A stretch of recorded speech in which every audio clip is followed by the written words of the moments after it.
Salve, salve, gatinhos e gatinhas, tudo bem? Gui Colucci por aqui. E ó, já vou avisando, hein? Esse vídeo é pros fortes, só pra quem tem coração em dia aí, só pra quem tá com as artérias desentupidas, porque vamos falar da tragédia do Corinthians, da tragédia do São Paulo, uma semana completamente atípica. Vamos começar pelo Corinthians então, né? O Corinthians foi jogar contra o Palmeiras e estava numa sequência excelente. O Corinthians estava a 7 jogos invicto, nesses 7 jogos só tinha tomado um golzinho só. O jogo é no Allianz Parque, onde o Corinthians historicamente tem ido bem. E assim, nessa sequência invicta, Corinthians com 5 vitórias, 2 empates, a defesa jogando muito. E ainda para coroar, para botar a cereja no bolo, o Corinthians teve 5 dias para trabalhar esse jogo contra o Palmeiras. Mas aí, o que aconteceu foi que esqueceram de combinar com o Palmeiras, né? Que os números não entraram em campo. O Corinthians tomou de 4-0 e deveria ter sido mais, porque o Palmeiras ainda fez 2 gols que foram anulados corretamente. O Cássio ainda fez um milagre, pelo menos, numa bola que entrou ou não. Aí nem cabe muita discussão, porque não vai mudar muito, né? E também fora os ameaços, né? Não dá pra botar tudo na culpa do Cássio. Mas enfim, o Corinthians jogou muito mal, a defesa foi ridícula, muito espaçada, não teve uma compactação entre as linhas, o Fábio Santos estava num dia extremamente sonolento e o Wagner Mancini ele tomou um nó do Abel Ferreira, ele não esperava que o Palmeiras fosse jogar no 4-4-2, ainda mais com William Bigode e Luiz Adriano lá na frente. O William Bigode fez uma partida primorosa, mas além da defesa estar completamente espaçada, completamente fora de tempo, o time do Corinthians inteiro estava sem concentração e a defesa ainda estava pouco protegida. Então assim, foi uma partida horrível defensivamente para o Corinthians.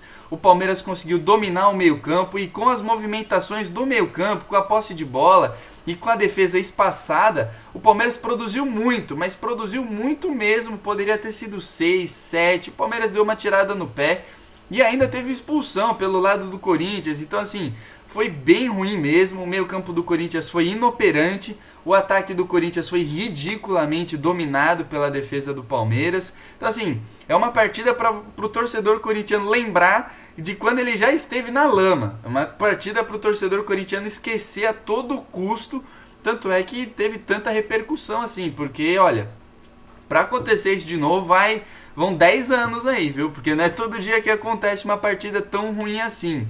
O Corinthians ele só conseguiu chegar na bola aérea, é bem verdade, o Everton fez 2 defesaças, o Everton, goleiro do Palmeiras, teve uma bola na trave ainda.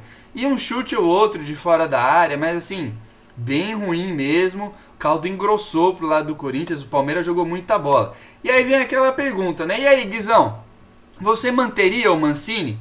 Essa aqui dá pra responder de boa. Eu manteria o Wagner Mancini e antes que você me xingue, calma lá. Olha só um pouco dos números do Mancini. O Wagner Mancini chegou, o Corinthians estava em 17º, ou seja, flertando muito com a zona do rebaixamento e com 15 pontos. A campanha do Corinthians era de 3 vitórias, 6 derrotas e 6 empates. Hoje é dia 21 de janeiro, quando eu estou gravando, o Corinthians tem 11 vitórias, 9 empates e 9 derrotas. Pô, baita salto de qualidade, tanto é que o Corinthians está brigando lá em cima, na parte de cima da tabela, pela Libertadores. Com o Mancini, 8 vitórias no Brasileiro, 3 empates e 3 derrotas. Pô, não dá para demitir o cara assim. O cara tirou o Corinthians da zona de rebaixamento e tá levando aí eventualmente para uma Libertadores. Porque a gente tem que lembrar que esse ano vai ter vaga a mais. Grêmio, Palmeiras e Santos devem ficar no topo da tabela. E eles estão brigando ali pela Copa do Brasil, pela Libertadores, então deve abrir mais vaga. Então, pô, é bem provável que o Corinthians belisque uma vaguinha na pré-Libertadores. Eu não demitiria o Mancini, mas, ó, tem que tomar uma durinha, né? Porque o principal erro do Mancini, pra mim, foi ter ido pra cima do Palmeiras, cara. E não é assim que funciona. O Corinthians, historicamente, quando ganhou do Palmeiras no Allianz Parque, adotou uma postura diferente. E o Corinthians tentou jogar contra o Palmeiras e a gente viu no que deu. Mas enfim, acho que o Mancini está fazendo um bom trabalho, mas existe a sombra do Mano Menezes, né? Mano Menezes está desempregado, Mano Menezes e Corinthians são um caso de amor eterno. Então assim, manteria o Wagner Mancini, mas se eu fosse o Wagner Mancini eu ficaria com uma pulguinha atrás da orelha depois desse 4-0. É bom o Corinthians reagir já na sequência. E falando em reagir, a gente precisa falar do outro fiasco da semana. O São Paulo perdeu do Internacional, um jogo importantíssimo, mas muito importante mesmo. O líder São Paulo contra o vice-líder Internacional se enfrentaram no Morumbi e o São Paulo tomou um coco. São Paulo tomou 5-1 do Internacional no Morumbi. E olha, essa derrota foi a maior derrota da história do São Paulo no Morumbi. Esse 5-1. O Yuri Alberto fez 3 gols no São Paulo, camisa 11. A título de curiosidade, o Rafael Sobis, também do Internacional, também camisa 11, já castigou o São Paulo no Morumbi. Para quem não lembra, os dois times já decidiram uma Libertadores. Então assim, camisa 11 do Internacional no Morumbi não dá muito certo, né? Mas enfim, o São Paulo ele vinha muito bem em 2020, líder do campeonato, conseguiu construir uma gordura, uma sobra de pontos para os outros times, mas em 2021 o São Paulo tá horrível. O São Paulo não conseguiu fazer nada, né? Eu vou voltar um pouquinho. No dia 30 de dezembro, São Paulo foi eliminado pelo Grêmio na Copa do Brasil. E aí parece que o caldo começou a desandar. Porque veio uma sequência no Brasileirão, São Paulo apenas focado no Campeonato Brasileiro e com chances reais de ganhar, tanto que era o líder. São Paulo perde do Bragantino de 4-2, com o chilique do Fernando Diniz. E pra mim, sinceramente, isso, aliado com a eliminação da Copa do Brasil, foi o estopim de quebrar a confiança, quebrar a mentalidade vencedora que o time do São Paulo vinha tendo, melhor dizendo. No jogo seguinte, o São Paulo perde pro Santos B, cara. O Santos completamente focado na Libertadores, ia enfrentar o Boca Juniors ainda, o São Paulo perde. São Paulo completo. Pô, mais uma, complicado, né? E a diferença de pontos vai diminuindo. Depois o São Paulo empata com o Atlético Paranaense, resultado normal, jogando muito mal, e toma essa piaba do Inter, de 5-1. O Inter vem numa sequência agora de 7 vitórias consecutivas, por isso que o Inter assumiu a liderança 2 pontos à frente do São Paulo. Então a sequência horrível do São Paulo, que perde a liderança, todos os pontos que tinha de sobra, e assim, o que a gente começa a ver é que falta um espírito do São Paulo ser campeão. Cara, faltam 7 jogos, o São Paulo chegou até 7 pontos de vantagem, conseguiu perder esses 7 pontos e agora está 2 pontos atrás. E essa é a hora de você ganhar. Não importa se você ganhou o primeiro turno, não importa se você foi a melhor campanha fora de casa, em casa, enfim. Importa quem está na liderança na 38ª rodada. O São Paulo está na 31ª e perdeu a liderança, não tem confiança, não tem mentalidade.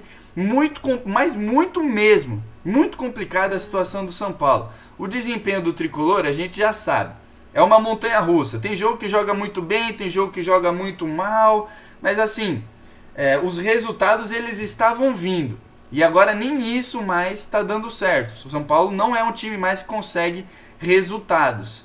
E agora tem a pressão, né? O Fernando Diniz toma de 5, uma sequência de resultados negativos que muitos deles não eram esperados.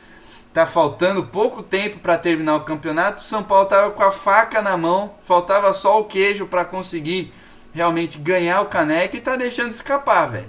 Tá deixando escapar. Na minha opinião, o principal problema é psicológico, cara.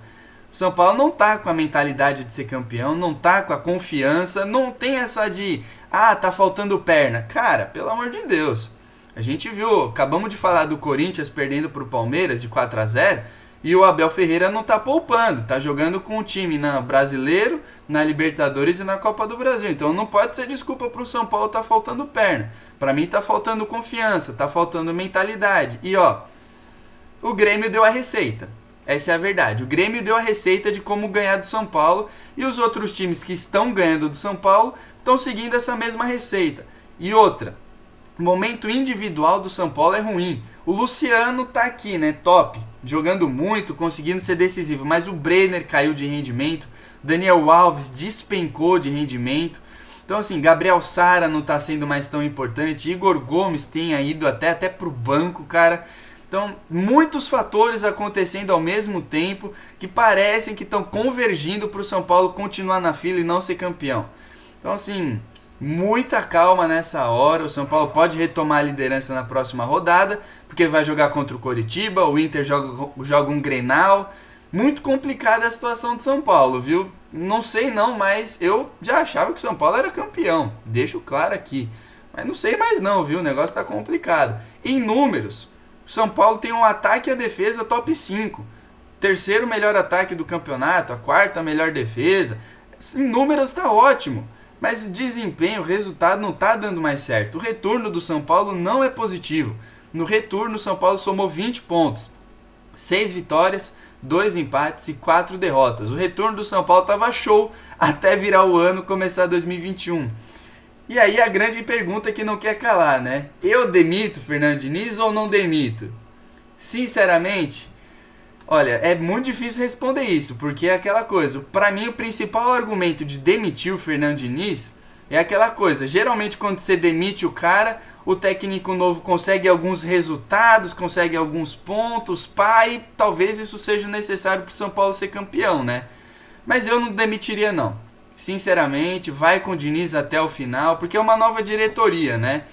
E pode pegar mal, demitir o Diniz no final do trabalho, enfim. E eu aceitaria aí o Diniz pelo menos até o final do campeonato, porque o São Paulo só tá brigando pelo título por conta do Diniz. E outra, não tem muitas opções também, né, para colocar no lugar do Diniz. Eu penso Thiago Nunes, de repente, ou senão São Paulo teria que tirar um cara da cartola aí que não é das coisas mais fáceis, né? O Palmeiras tirou o Abel Ferreira, mas o Flamengo tentou tirar o Domenech e não deu muito certo. Quem sabe um Rogério Ceni na próxima temporada, enfim, aqui já estou especulando, né?